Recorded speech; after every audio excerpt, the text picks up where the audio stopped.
Okay, so today we're going to look at sexual reproduction, and we're actually going to look at a whole new type of cell division called meiosis. And meiosis is like meiosis, or mitosis, but twice. And it's only used for one type of cell in our bodies, and that's for our reproductive cells. So we'll have to start by learning a little bit of vocabulary and a few terms so we understand the difference between reproductive cells and regular cells, and what's going on, the difference between mitosis and meiosis. So remember, asexual reproduction is when one cell or organism produces an exact copy. It's usually performed by cells or simple organisms. More complex organisms will reproduce by sexual reproduction. That's when two organisms combine to provide their genetic information to produce an offspring that has a new genetic code. Remember, sexual reproduction does not have to involve intercourse, like actually physically having sex. There's many organisms that reproduce sexually that aren't physically having intercourse. It's just sexual reproduction, meaning two parents rather than just one, and the offspring are a blend of the two parents rather than just a copy of a parent. So, sexual reproduction in animals, we have two specialized sex cells, egg and sperm. Males have sperm, females have eggs. They combine to form a zygote. And once that zygote is formed, we call that a fertilized egg cell. The two cells, the egg and sperm, have combined their genetics, their chromosomes, to give that organism a full set. If you notice that for humans typically, will typically have 46 chromosomes in their body, but if you look at the egg and sperm cells, they have half. I'm not quite sure what happened to my pen there. So there has to be a way to make egg and sperm cells so they actually have only half of the information rather than the full set. Because if we made them through mitosis, they would be genetically identical to all of our other cells. They would have a full set of chromosomes. And then when we put egg and sperm together, you would get twice as many chromosomes as you're supposed to have. So we have to have a way to make cells that only have half of the information. And in addition to that, we have to have a way to make those egg and sperm cells have a mixture of the information. So they're not all the same. Otherwise, you would have lots of siblings or lots of people in families that are basically all really alike. This is what creates diversity and differences in our genetics. So we have different traits and features. So by combining the genetic information, we get variation. That's the big deal here. A human cell will typically contain 46 chromosomes. When sperm and egg combine, the zygote doesn't get 92, a double 46. And why is that? Well, because of something called meiosis, and we're going to get to that in a second. We have to understand that there are two types of cells in our bodies. We call them body cells, kind of just haphazardly, but the correct term for them is somatic cells. Somatic cells are cells that make up all the parts of your body, your skin cells, hair cells, liver cells, kidney cells, brain cells, blood cells, all of this, they're normal cells in your body. And they're all made through mitosis. They all have the full set of information because they're all copies of one another. These cells, we call them diploid. And the reason we call them diploid is because they have the full set. You'll notice that here we said that they are 2n. Well, n is the half number of chromosomes. That's the base number. And diploid cells will have double that. So for humans, our base number of chromosomes that a sperm or egg cell has is 23. Our body cells have double that. They have 46. We call them diploid. When I think of dip, I think double.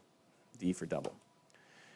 Now, we also have a type of cell in our body, and we only have one, called a sex cell. Another word, and the more scientific term for a sex cell, is called a gamete. You're going to see or hear that word quite a bit in this part of the course.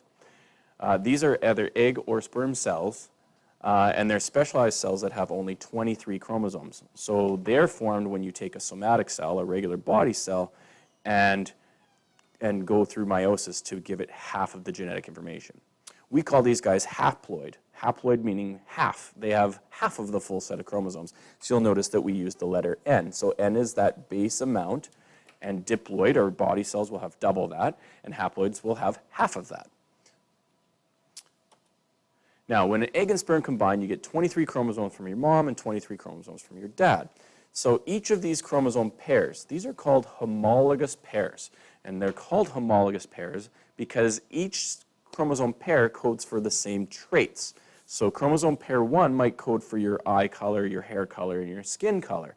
And your mom and dad may have different eye colors, hair colors, and skin colors, but the genes on these chromosomes, you see these little lines on there, one gene might say blue eyes and one gene might say brown eyes. That's what gives us our traits, the traits that we get from our parents. But they're homologous because they are coding for the same traits. And that's where that prefix homo comes from. Homo means same. So homologous means kind of think of it almost like the same zygote. It's coming from the same traits. Each of our chromosomes carry genes and they code for all the traits. This pair of chromosomes is our sex chromosomes. Dads or men are XY and women are XX. And then so in this case, this child's father would have given him the Y chromosome, and this child's mother gave the X because that's all mom can ever give. So in this case, we would have a boy because he has an X and a Y. These chromosomes are homologous.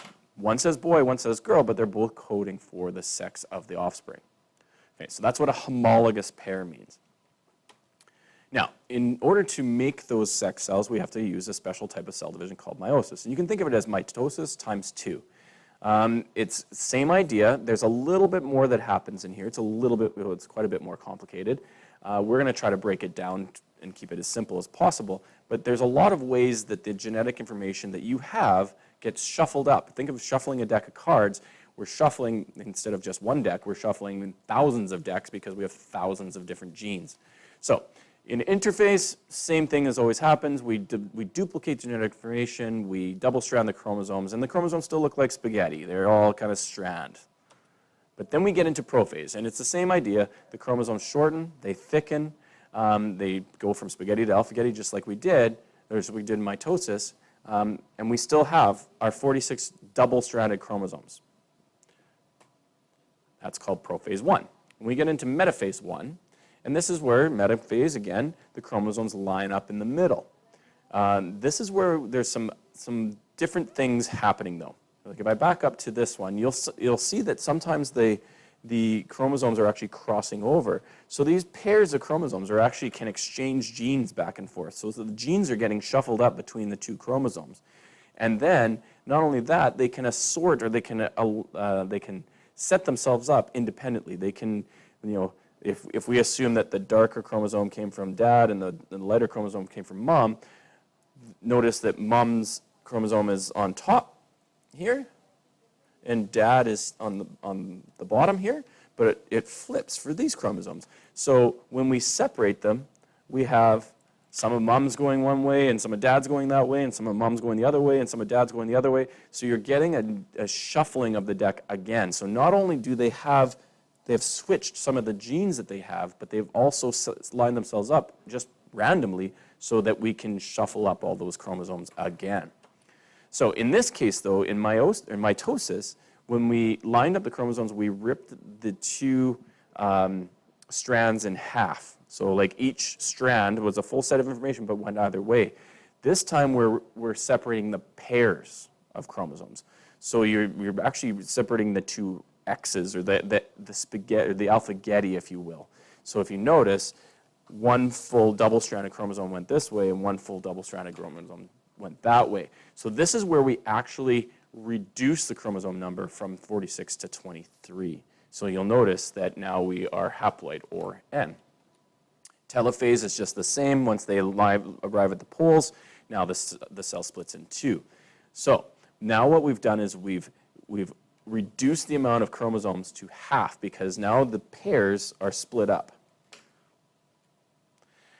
In prophase 2, now we're basically just doing mitosis. We're going to rip apart the strands. Now again, notice because of crossing over, in mitosis, normally the strands are identical, but each of those two strands, one has some of mom's DNA here, and the other one is just dad's DNA, but in this one, it's the other way around.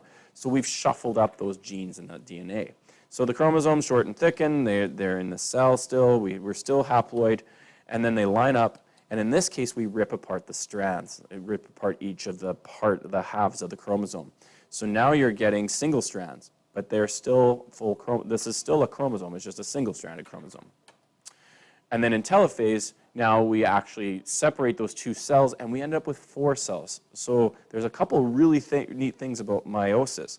One is you get different cells, with half of the information, and you get 4 rather than just 2.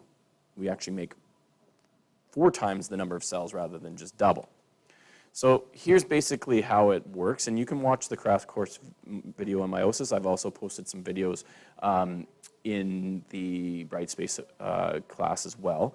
But here's kind of another image of what it looks like. And if we want to, kind of summarize all of this, you can see that we talked about mitosis first. Mitosis is asexual because it's only one parent making exact copies.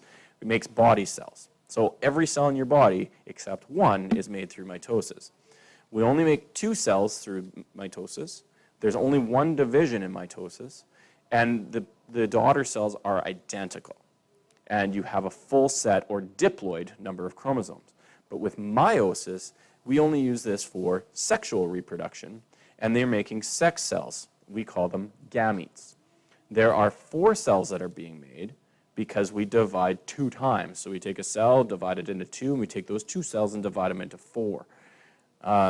The genetics are different, so each cell, each sperm cell that's made or each egg cell that's made is genetically different. It's completely different from any of the other cells. This again ensures that we get variation.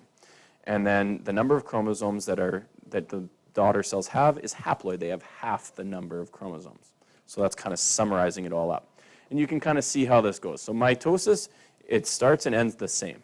Meiosis, we double the information, but once we split, we only get half the chromosomes each way.